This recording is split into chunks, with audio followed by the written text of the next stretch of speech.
Hello everyone, આજે આપણે બનાવીશું પોટેટો ચીઝ બોલ્સ. તો ચલો બનાવીએ ચીઝી અને ક્રિસ્પી પોટેટો ચીઝ બોલ્સ.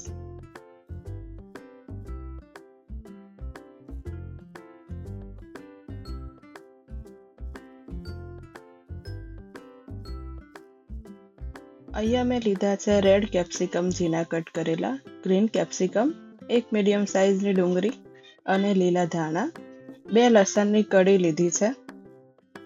અહીંયા મેં લીધું છે મોઝરેલા ચીઝ છીણેલું અને ચીઝ ક્યુબ લીધા છે. તમારી જોડે જે પણ ચીઝ હોય એ તમે યુઝ કરી શકો છો. અહીંયા મેં 2 ચમચી કોર્નફ્લાવર લીધો છે, 2 ચમચી મેદો, સ્વાદ પ્રમાણે મીઠું, 1 ચમચી ચીલી ફ્લેક્સ અને 1 ચમચી પિઝા સિઝનિંગ લીધી છે અને મરી પાવડર લીધો છે. અહીંયા મેં 1 કપ બ્રેડ ક્રમ્સ લીધો છે, જે ઘરે જ બનાવેલો છે. તમને માર્કેટમાં તૈયાર બ્રેડ ક્રમ્સ પણ મળી જશે. જો તૈયાર ના મળે તો તમે જે આપણે નોર્મલ બ્રેડ આવે છે એમાંથી બનાવી શકો છો. અહીંયા મેં 4 બ્રેડ લીધી છે, એને તવીમાં ગોલ્ડન બ્રાઉન થાય ત્યાં સુધી શેકી લેવાની છે. બંને બાજુથી બ્રેડને સરસ શેકી લઈશું. બ્રેડને શેકાતા 2 થી 3 મિનિટ જેટલો સમય લાગશે. બ્રેડને સરસ રીતે શેકી લેવાની છે. બ્રેડ આપણી શેકાઈ ગઈ છે, સરસ ક્રિસ્પી થઈ ગઈ છે. બ્રેડ મેં પ્લેટમાં નીકાળી અને ટુકડા કરીને ઠંડી કરવા માટે મૂકી દઈશું. બ્રેડ આપણી ઠંડી થઈ જાય એટલે એક મિક્સર જારમાં લઈ અને ક્રશ કરી લેવાની છે. તૈયાર છે આપણો બ્રેડ ક્રમ્સ. હવે અહીંયા મેં મીડિયમ સાઇઝના 5 બટાકા લીધા છે. બટાકાને તમારે 3 કલાક પહેલા બાફીને ઠંડા કરી લેવાના છે.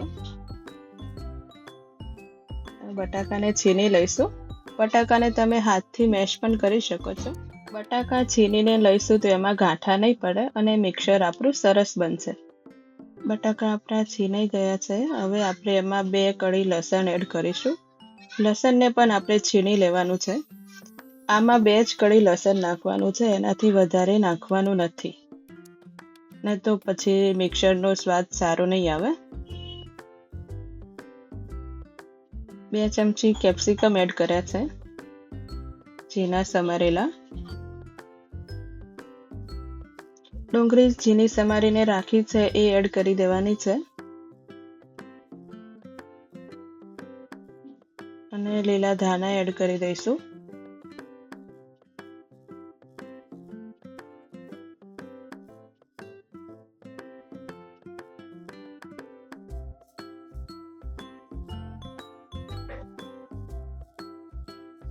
હવે અહીંયા મેં મોઝરેલા ચીઝ એડ કર્યું છે, છીણેલું મોઝરેલા ચીઝ છે. ચીલી ફ્લેક્સ એડ કર્યા છે.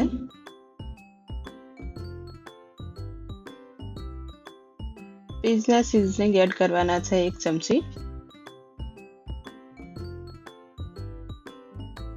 અને 1 ચમચી મરી પાવડર એડ કર્યો છે. સ્વાદ પ્રમાણે મીઠું એડ કરી દઈશું. અને કોર્નફ્લાવર એડ કરવાનો છે. કોર્નફ્લાવર ધીરે ધીરે એડ કરીશું, જરૂર પડે એટલો. અને મિક્સરને સરસ મિક્સ કરી દઈશું.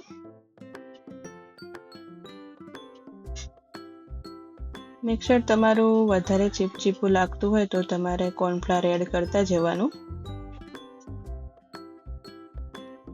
બટાકા તમારા ઠંડા હશે તો મિક્સર તમારું વધારે ચીપચીપું નહીં બને.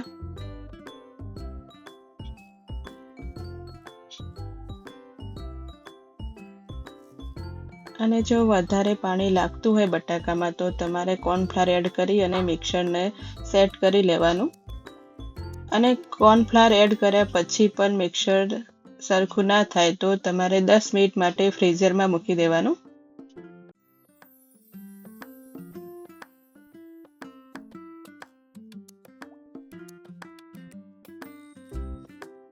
મિક્સર આપણું તૈયાર છે. હવે અહીંયા મેં 2 ચમચી મેદો લીધો છે, 2 ચમચી કોર્નફ્લાવર લીધો છે.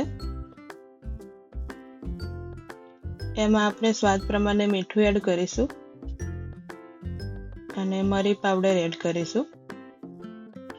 અને એમાં થોડું થોડું પાણી ઉમેરી અને પેસ્ટ બનાવી લઈશું. પેસ્ટ આપણે બહુ જાડી પણ નથી બનાવવાની અને બહુ પાતળી પણ ના હોવી જોઈએ. થોડું થોડું પાણી ઉમેરી અને પેસ્ટ બનાવી લેવાની છે.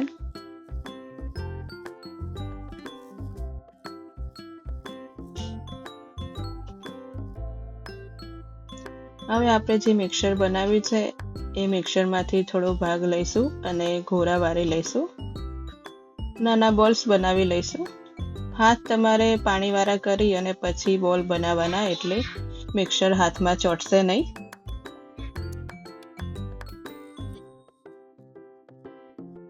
હવે આવી રીતે શેપ આપી અને એમાં જે ચીઝ ક્યુબ રાખ્યા છે એ અંદર એક ચીઝ ક્યુબ મૂકી અને ફરીથી બોલ્સ વાળી લેવાનો છે.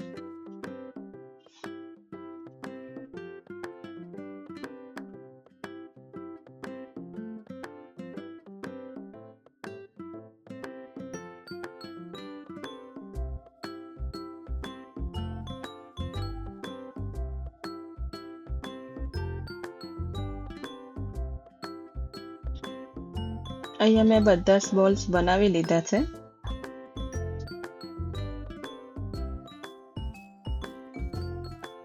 હવે આપણે જે ચીઝ બોલ બનાવીને રાખ્યા છે એ બ્રેડ ક્રમ્સમાં કોટ કરીશું.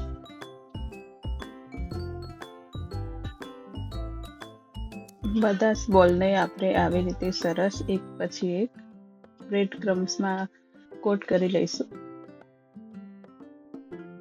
બોલ્સને હળવા હાથે ફેરવીને જ કોટ કરવાના છે.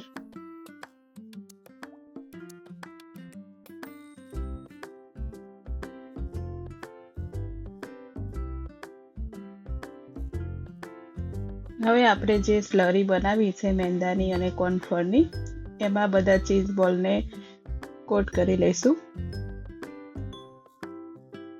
ચીઝ બોલને સ્લરીમાં ડીપ કરી અને પછી ફરીથી બ્રેડ ક્રમ્સમાં કોટ કરીશું.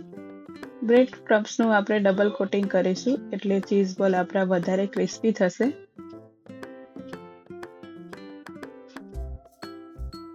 હવે આપણે એક પેનમાં તેલ લઈશું.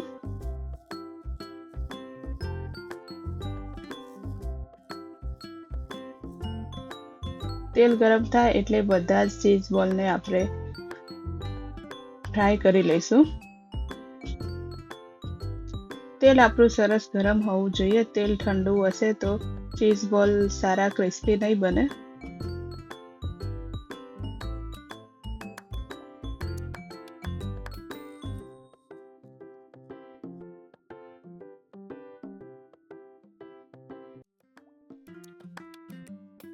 એકથી 2 મિનિટ જેટલો સમય થઈ ગયો છે. બોલ આપણા ક્રિસ્પી થઈ ગયા છે.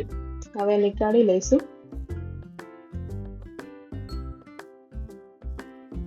તો તૈયાર છે આપણા ક્રીમી અને ચીઝી પોટેટો ચીઝ બોલ્સ.